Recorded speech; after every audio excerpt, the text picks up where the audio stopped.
সুপ্রিয় দর্শক, new nation online স্পোর্টসে আপনাদের স্বাগত জানাচ্ছি। আমি আহসান হাবিব সুমন। আজ আমাদের অনুষ্ঠানে অতিথি হয়ে এসেছেন সিনিয়র ক্রীড়া সাংবাদিক জনাব মুজিবুর রহমান। মুজিবুর রহমান ভাই, আপনাকে স্বাগত জানাচ্ছি আমাদের অনুষ্ঠানে। ধন্যবাদ আহসান হাবিব সুমন, ধন্যবাদ নিউ নেশন ডিজিটাল।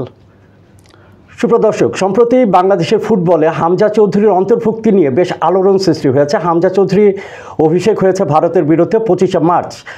হামজা চৌধুরীর অন্তর্ভুক্তিতে বাংলাদেশ দলে কেমন ইম্প্যাক্ট পড়েছে বলে আপনি মনে করেন? ধন্যবাদ। অবশ্যই একটা ভালো ইম্প্যাক্ট আছে, এত বড় একটা প্লেয়ার। বাংলাদেশ তো এশিয়ার, এখন সবাই বলে এশিয়ার টপ রেটেড টিম বাংলাদেশ, হামজার কারণে। হামজা না থাকলে তো এটা আমরা পেতাম না। আচ্ছা, হামজাকে নিয়ে বাংলাদেশ যেমন খেলেছে ভারতের বিরুদ্ধে, এটা থেকে আপনি সন্তুষ্ট হামজার পারফরমেন্সে? হামজা তো অবশ্যই, হামজা ছিল বলেই তো ম্যাচটা ড্র হয়েছে।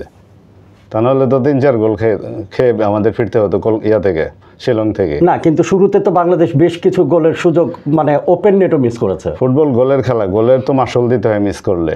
কিন্তু আমি বাংলাদেশকে এদিক থেকে ভাগ্যবান বলবো যে তারা ম্যাচটা বাঁচায় ফিরতে পারছে। হ্যাঁ, অপোনেন্ট ওদেরও গোল মিস হয়েছে অনেক।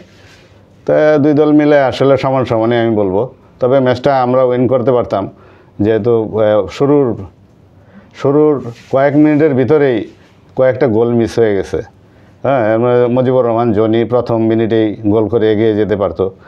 গোলটা হয়ে গেলে, একটা গোল হয়ে গেলে আমার মনে হয় এটা এক গোল নিয়ে আমরা বিট করতে পারতাম, উইন করতে পারতাম আমরা।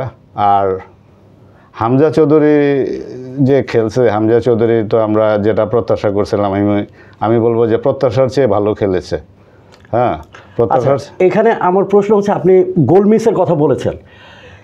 এখন বাংলাদেশের কোচের উপর একটা, মানে হ্যাভিয়ার কাবরেরার উপরে একটা অভিযোগ এসছে, উনি স্ট্রাইকার পজিশনে কাউকে সেভাবে খেলাননি এবং বাংলাদেশ দলে ইটালিয়ান প্রবাসী ফাহমিদুল সৌদি আরবে ক্যাম্পে ছিলেন, হ্যাট্রিক করেছিলেন অনুশীলন ম্যাচে, তাকে সুযোগ দেওয়া হয়নি। অনেকে মনে করছেন ফাহমিদুল থাকলে বাংলাদেশ দল জিতত।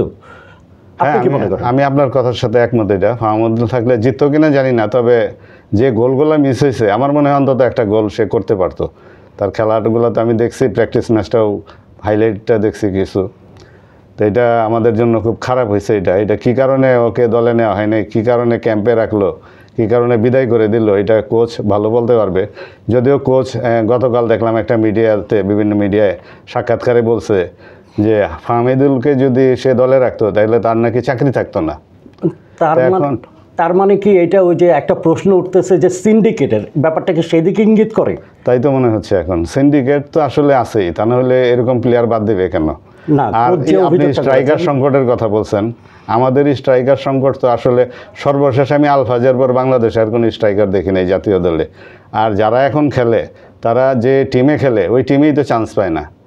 হ্যাঁ, রিজার্ভ বেঞ্চের প্লেয়াররা এসে জাতীয় দলে ফার্স্ট 11-এ খেলতেছে। তো এই টিমের কাছ থেকে আপনি কি আশা করবেন, তাই না? লিগে আমাদের এই টিমগুলোকে এটা খেলাতে হবে। হ্যাঁ, যারা জাতীয় দলে খেলবে তাদের অন্তত, যারা গোল করুক না করুক সেটা পরের ব্যাপার, যারা জাতীয় দলে খেলতেছে, যে ক্লাব, বড় বড় ক্লাবগুলোতে যারা খেলে তারাই তো খেলে। ওই ক্লাব, যে প্লেয়ারটা ছোট দল হোক নিয়মিত খেলতেছে, তাকে জাতীয় দলে নিয়মিত খেলানো উচিত।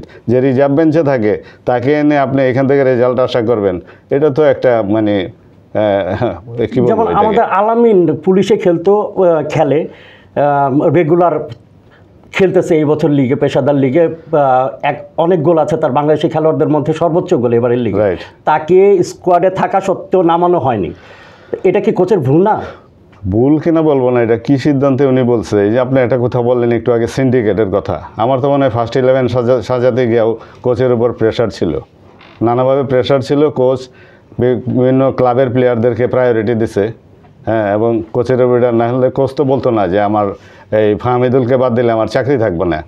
তো এটা তো আসলে একটা রহস্যজনক বিষয়। এটা তো এই পরিস্থিতি থেকে উত্তরণের উপায়টা কি? এটা বাফুফে কি কোনো ভূমিকা রাখতে পারে না? বাফুফের তরফ থেকেই চাপ না? বাফুফেই তো দেশের ফুটবলের অভিভাবক, বাফুফেকে অবশ্যই ভূমিকা রাখতে হবে।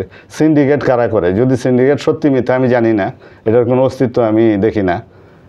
তো সিন্ডিকেট তো যারা করে, আমি বলবো তো এটা বাফুফের ভিতরে যারা আছে তারাই সিন্ডিকেটের সাথে জড়িত। তা আপনি এখন এটা কিভাবে, এটা তো এই রোগ তো সারাতে পারবেন না। আপনি যদি সিন্ডিকেট না ভাঙতে পারেন, আপনি 11টা বিদেশি প্লেয়ার এনে খেলে রেজাল্ট পাবেন না এখানে। আচ্ছা, এই বিদেশি বা প্রবাসী প্রসঙ্গে আসে, আগামী জুনে শোনা যাচ্ছে প্রায় 30 থেকে 35 জন প্রবাসী ফুটবলার আসবে বাংলাদেশে ট্রায়াল দিতে। এই ব্যাপারটাকে কেমনভাবে দেখছেন আপনি? আপনার তো গুড সাইন, এটা ট্রায়াল দেবে ভালো। এটা এখন এই 35 জনের প্লেয়ারের ভিতরে কতজন খেলতে পারবে, এটা পারফরমেন্স কেমন, এটা দেখার বিষয়। আপনি এত দূর যাওয়া দরকার নাই তো। আপনি এই যে হামজা চৌধুরী খেললো, হামজা চৌধুরীকে তো আমাদের প্লেয়াররা পাস দেয় না। শেষ কয়েক মিনিট তো হামজা উপরে উঠে খেলছে, আমি খেলাটা দেখলাম। সে হাত দেয়া এদের রাইট উইংয়ে কে খেলছে আমার খেয়াল করতেছে, রাইট উইংয়ে একটা প্লেয়ার ছিল, সে হাত দেয়া দেখাইলেও পর্যন্ত বলটা পুশ করার জন্য, যাতে ও দৌড়ে গিয়ে পোস্টে শট নিতে পারে, ওরে না দেয়া দিয়ে দিল আরেক দিকে। না, হামজাকে তো পাস দেয় না। এই প্লেয়ারদের মন মানসিকতা চেঞ্জ করতে হবে। আমি আগেও বলছি যে বাংলাদেশে যারা জাতীয় দলে খেলে, এগুলা আসলে জাতীয় দলে চলে না, এইসব প্লেয়ার এগুলারকে আমি বলছি লিগে এই যে 1 কোটি টাকা পারিশ্রমিক দেয়, এগুলোর পারিশ্রমিক 10 লাখ টাকা করতে হবে। 10 লাখ টাকা যদি নিয়ম করে করতে পারে, তাইলে এরা জাতীয় দলে মনোযোগ দিয়ে খেলবে, নাহলে পা বাঁচায় খেলবে, সিন্ডিকেট করবে। এরা জাতীয় দল নিয়ে কোনো আগ্রহী না, একটা প্লেয়ারও না। আরেকটা বিষয় হলো কোচের, আমি একটা বিরাট ভুল বলবো, যেটা সবচেয়ে বড় ভুল আমার দৃষ্টিতে, এটা আমার একান্তই আমার ব্যক্তিগত ওপিনিয়ন। কোচ জামাল ভুঁইয়াকে দলে নেওয়াটাই ছিল একটা ভুল সিদ্ধান্ত, যেহেতু সে রিটায়ার্ড করছে। হ্যাঁ, জামালকে নেওয়াটাই ছিল একটা ভুল সিদ্ধান্ত, যেহেতু নিচে না খেলানোটা ছিল আরো বড় ভুল। আচ্ছা, তাকে অন্তত শেষ 10 মিনিট ট্রাই করা উচিত ছিল। সে তো ক্যাপ্টেন হিসাবে সে প্রেস কনফারেন্স করছে একটা ইন্টারন্যাশনাল ম্যাচের।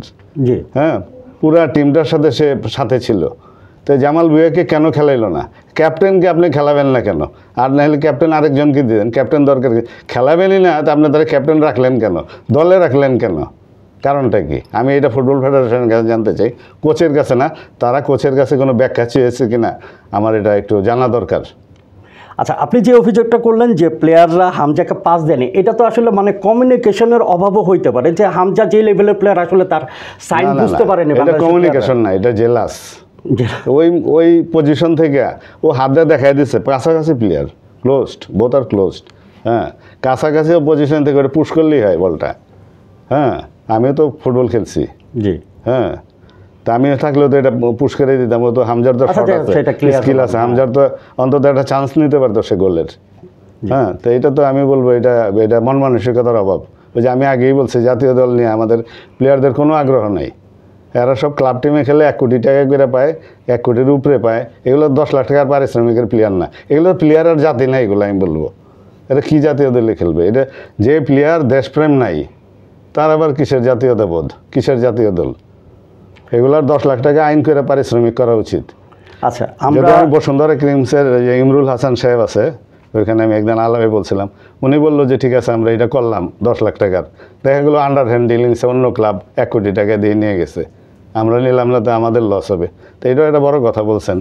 আসলে এটা আসলে শিরা উপসেরায় একটা ঝামেলা ঢুকে গেছে ফুটবলের। এই কারণে দেশের ফুটবলের কোনো উন্নতি নেই। আছে, ফুটবল মানুষ দেখে না। হ্যাঁ, ফুটবল দেখে না, ফুটবলের পোকা ধরে গেছে। এই পোকা সারাইতে আপনার এই চুলকানের মলম ইন্ডিয়া থেকে আমদানি করলেও, আপনার বার্মা থেকে আমদানি, জান্ডোবাম আমদানি লাগাইলেও এটা কাজ হবে বলে আমি মনে করি না। এটা আসলে সম্ভাবনা নাই। আপনি বিদেশ থেকে 11 জন প্লেয়ার যদি খেলাইতে পারেন, 11 জন, তাইলে যদি একটা চান্স হয়। এছাড়া এই যে মিক্সড করে ওইখানে দেখবেন এগুলা খেলতে দেবো না, টিম আরও নষ্ট হয়ে যাবে। আগে আপনাকে ঠিক করতে হবে, আগে মন মানসিকতা ঠিক করতে হবে। হ্যাঁ, প্লেয়ারদের উপরে দিতে হবে, শাস্তিমূলক ব্যবস্থা রাখতে হবে। এই যে হামজার এই যে 5টা দিল না, হামজা নিজেও কমপ্লেন করছে। এত বড় প্লেয়ার, অনেক বড় প্লেয়ার, সে কমপ্লেন করে না, হয়তো আমি তাকে হতাশ হয়ে দেখছি কোমরে হাত দাঁড়ায় রয়েছে। হ্যাঁ, 5টা যখন দেয় না, সে কোমরে হাত দাঁড়ায় রয়েছে ওর দিকে থাকে। তাহলে এইটাই তো একটা কমপ্লেন, এইটাই তো একটা প্রতিবাদ, তাই না? আমরা এশিয়ান বাছাই আবার ফিরে আসি। এখন কিন্তু বাংলাদেশ বেশ ভালো পজিশনে আছে, 4 দলের গ্রুপের শীর্ষে আছে, যেহেতু বাকি 2 দলের ম্যাচটা ড্র হয়েছে, হংকং আর সিঙ্গাপুর, সবারই 1 পয়েন্ট করে, 1 পয়েন্ট করে আছে। এখন বাংলাদেশের শীর্ষে থাকার একটা ব্যাখ্যা আছে, অ্যালফাবেটিক্যালি বাংলাদেশ বিতে আছে, সেই জন্য উপরে। ঠিক আছে, সেটা না, কিন্তু সম্ভাবনা যেটা যদি থাকতো বাংলাদেশের নাম, তাহলে সবার নিচেই না। ঠিক আছে, সেটা ঠিক আছে, কিন্তু সম্ভাবনা এখন বাংলাদেশকে পরবর্তী ধাপে খেলার কোনো, জুনে সিঙ্গাপুরের সাথে ম্যাচ, নভেম্বরে আবার সব হোম ম্যাচ। হ্যাঁ, মানে এই 2টা ম্যাচ কিভাবে বাংলাদেশ পরবর্তী ধাপে যায়? বাংলাদেশের তো একটা উজ্জ্বল সম্ভাবনা আছে, যেহেতু আমরা এখন ফার্স্ট ম্যাচটা আমরা লস করিনি। লস করিনি। হ্যাঁ, আমাদের সম্ভাবনা বেঁচে আছে, জেগে আছে, এবং ঘরের মাঠে খেলা সিঙ্গাপুরের সাথে ম্যাচটা, তো এটা তো আমি মনে করি এটা তো জেতার জন্য খেলা উচিত, মন মানসিকতা ঠিক করে খেলা উচিত। ফাহমিদুলকে খেলাতে হবে জিততে হলে, অন্য আমি আদার্স প্লেয়ারের কথা বলবো না, ফাহমিদুলকে খেলাতে হবে স্ট্রাইকিং পজিশনে, আর পিছনে তো জামালকে যে হামজাকে যে পজিশনে কোচ খেলাইছে এটা গুড ডিসিশন। হ্যাঁ, সে তো আপনার ও ডিফেন্সে যেভাবে সার্ভিসটা দিছে, এইটা তো আপনার আমাদের ডিফেন্স তো কয়েকবারই ফেল করছে। ও পেছন থেকে দৌড়ে এসে ট্যাকেল করে সেইগুলাকে গোল থেকে রক্ষা করছে। আমাদের গোলকিপার ভালো খেলছে, গোলকিপার নিশ্চিত 2টা গোল ফিরাই দিছে, চমৎকার খেলছে। এছাড়া আমি আর টিমের কাউকে 100-এ 10-এর উপরে দেবো না, গোলকিপার আর হামজা ছাড়া। কেন দিব না? এটা মন মানসিকতার অভাব থেকে দিব না আমি। এগুলো খেলতে পারে না, এগুলো প্লেয়ার না। এগুলো বাংলাদেশের সবচেয়ে বেস্ট বলা হয় রাকিবকে, স্ট্রাইকার। কই রাকিবও তো সেলফিস্ট। রাকিব যে মিসটা করছে ওটা তো গোল হইতে পারতো, ও তো আকাশের উপর দিয়ে মারছে, ফাঁকা পোস্ট না, কিন্তু মিস তো খেলার অংশ না। হোক, এত গোল মিস হয় না তো, ফুটবল তো গোলের খেলা। হ্যাঁ, আপনার তো গোল করতে হবে, আপনার 3টা-4টা আপনি সুযোগ পাবেন, XYZ যেই মিস করুক, মিস তো দলের ক্ষতি হয়েছে, তো দেশের তো একটা অর্জন থেকে আমরা বঞ্চিত হয়েছি। কিন্তু ওই যে একটা আউট অ্যান্ড আউট স্ট্রাইকারের অভাব বাংলাদেশ দলে। হ্যাঁ, স্ট্রাইকারের অভাব তো এটা অনেক নাই, স্ট্রাইকার নাই দেশে। যারা আছে তারা রিজার্ভ বেঞ্চে থাকে, ফরেন প্লেয়াররা খেলে বড় টিমগুলায়। এখন এই ফরেন দিয়ে এটাকে কাভার করতে হবে, এদেরকে দেওয়া আর কোনো লাভ নাই। এই জনি টনি এদেরকে দিয়ে কোনো কাজ হবে না। এখন সাবেক ফুটবলাররা অনেকেই বেশি বেশি প্রবাসী ফুটবলার অন্তর্ভুক্তির বিরোধিতা করতেছে। তারা রুট লেভেলের ফুটবলকে, জেলা পর্যায়ের লিগকে জাগাতে চাচ্ছেন, যাতে নতুন নতুন প্রতিভা বের হয়ে আসে। এটাও কিন্তু খারাপ না একেবারেই। এই প্রসঙ্গে নতুন প্রতিভা তো সেই 54 বছর ধরেই শুনতেছি, নতুন প্রতিভা। যেমন আমাদের অলিম্পিকে এখনও অংশগ্রহণ করি 54 বছর ধরে অভিজ্ঞতা অর্জনের জন্য। তাই ফুটবলও তো একই, তাই অভিজ্ঞতা আর অংশগ্রহণই বড় কথা। ফুটবলও তাই, এই প্রতিভা অন্বেষণ, অমুক তমুক। হ্যাঁ, তবে এটা সমালোচনা করাটা আমি মনে করি ঠিক করেন নেই ওনাদের কাছ থেকে এটা আশা করি নাই। খুবই দুঃখজনক, 2জন অনেক বড় বড় প্লেয়ার, আলফাজ আহমেদ এবং শেখ মোহাম্মদ আসলাম, ওনাদের মুখ থেকে এটা সমালোচনাটা ঠিক হয় নাই। আপনি সারা বিশ্বই তো খেলে, আপনি ফ্রান্স দেখেন, আপনি জিদানের নেতৃত্বে চ্যাম্পিয়ন হলো, কয়টা ফরেন প্লেয়ার খেলছে? জার্মানি। হ্যাঁ, জার্মানি তো বহুজাতিক টিম বলা হয়। হ্যাঁ, আমি জার্মানি 2006 বিশ্বকাপ কভার করছি আমি, তো এখানেও তো আমি দেখছি এটা। ওদের জার্নালিস্টরাই বলে যে এটা বহুজাতিক টিম এটা, তাই না? অনেক দেশের প্লেয়ার, যেমন আপনি বোয়েটিং খেলতো ডিফেন্সে, 2 ভাই, এক ভাই গানাতে খেলে, আরেক ভাই জার্মানিতে খেলে, তো এরকম আছে, সারা বিশ্বে আছে। তো এটা তো ফরেন প্লেয়ারদের খেলানো উচিত। ফরেন প্লেয়ার না খেললে আপনার তো খেলার মান বাড়বে না। এই যে এক হামজার কারণে বাংলাদেশ টিম মানে এশিয়ায় একটা আলোচিত দল হয়ে গেছে, তাই না? হামজা না থাকলে বাংলাদেশ এই ভারত-ইন্ডিয়া ম্যাচে 3 গোলে হাইরা দেশে ফিরতো, এটা নিয়ে কোনো উন্মাদনা হইতো না। হামজা আসাতে ফুটবল এই যে আপনার নিম্নগামী জনপ্রিয়তা, ফুটবল তো একেবারে তলানিতে জনপ্রিয়তা চলে গিয়েছিল। এই তলানি থেকে কিন্তু অনেক একদম সাধারণের খুব কাছাকাছি চলে আসছে, ফুটবলটা আসছিল ফাহমিদুল এবং হামজার কারণে।